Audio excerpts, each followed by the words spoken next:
Máš medzi 18 a 25 rokov a tvojim najväčším snom je hneď teraz začať drieť v nejakej fabrike či kancelárii. Naozaj si myslíš, že tieto roboty na teba nepočkajú? Stresuje sa, že ti niečo podstatné ujde? Teraz sa asi prekvapím, lebo áno, ujde. Ti naplno prežitá mladosť a úprimne, svetu je to úplne jedno.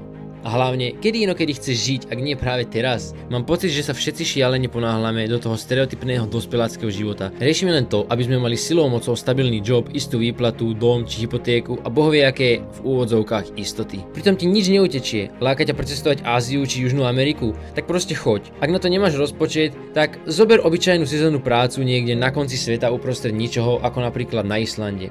Nemá sa čoho báť, veď predsa, ak to nebude pre teba, tak sa vrátiš.